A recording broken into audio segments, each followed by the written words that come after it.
புதுச்சேரியில் இருக்கிற கவர்மெண்டோட கூட்டணி ஆட்சியில் இருந்தாலும் புதுச்சேரிய ஒன்றிய அரசு எதிலையுமே கண்டுக்கல என்றது புதுச்சேரி மக்களான உங்களுக்கு நல்லாவே தெரியும். மாநில அந்தஸ்து கோரிக்கையை மட்டுமா கண்டுக்கல, இங்க வளர்ச்சி ஏற்படவும் துணை நிக்கவே இல்லைன்னு கேள்விப்படுறோம்.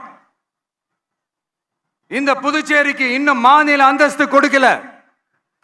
மாநில அந்தஸ்து வேணும்னு கேட்டு பல முறை சட்டசபையில் தீர்மானம் போட்டு ஒன்றிய அரசுக்கு அனுப்பி வச்சுக்கிட்டே இருக்கிறாங்க. இந்த வருஷம் கூட மார்ச் மாசம் 27ஆம் தேதி 2025 அன்னைக்கு ஒரு தீர்மானம் போட்டாங்க.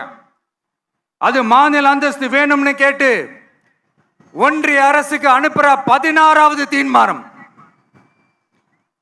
புதுச்சேரி காரைக்கால் பகுதிகளில் மூடப்பட்ட 5 மில்கள், பல்வேறு தொழிற்சாலைகளை மீண்டும் திறக்கிறதுக்கு இதுவரைக்கும் ஒரு துரும்ப கூட கிள்ளி போடல.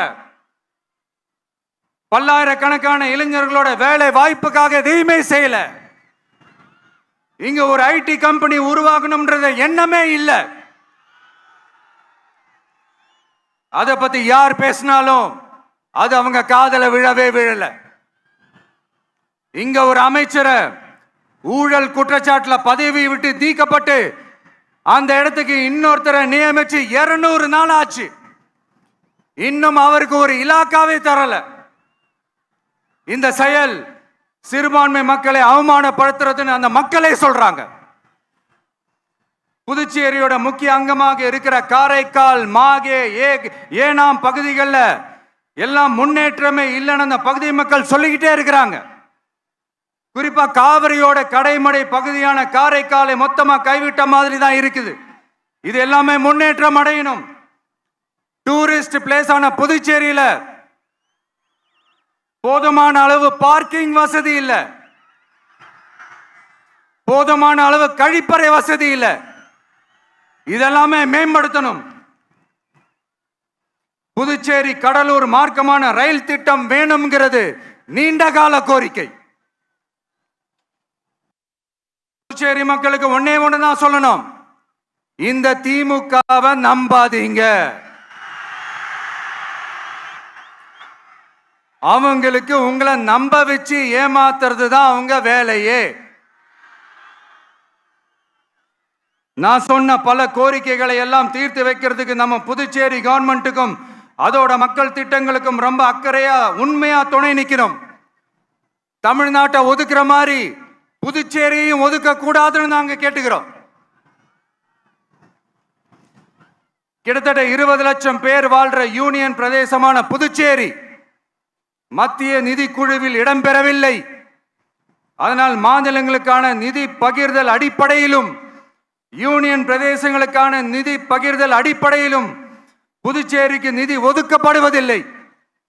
அதனால ஒவ்வொரு ஆண்டும் புதுச்சேரிக்கு தோராயமாகவே மத்திய அரசு நிதியை விடுவிக்கிறது. அந்த நிதியும் அரசு ஊழியர்களின் சம்பளம், ஓய்வூதிய தொகை உள்ளிட்ட திட்ட செலவுகளுக்கே சென்று விடுவதால் மீத தேவைக்கு வெளிச்சந்தையிலும் கடன் பத்திரங்களை கடன் வாங்குகிறது புதுச்சேரி.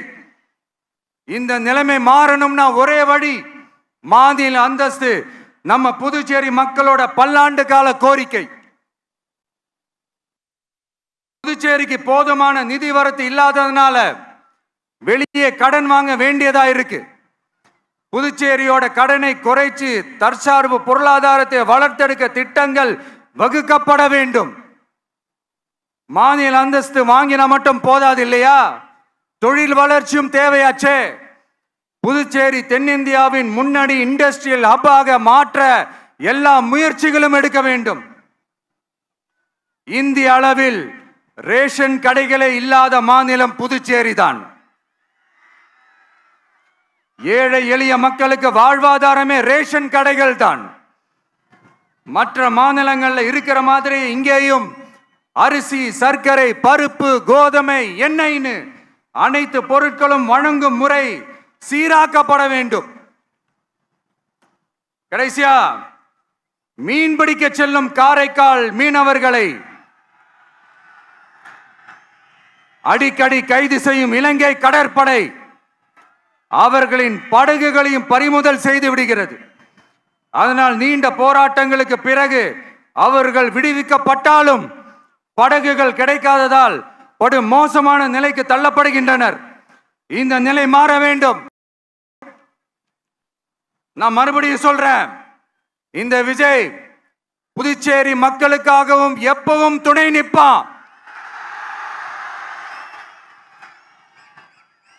வரப்போற புதுச்சேரி தேர்தல் களத்துல நம்மளுடைய தமிழக வெற்றி கழகத்தின் கொடி தொழி வீசி பறக்கும். கான்பிடென்டா இருங்க, நல்லதே நடக்கும். வெற்றி நிச்சயம். மீண்டும் சந்திக்கும் வரை நன்றி, வணக்கம்.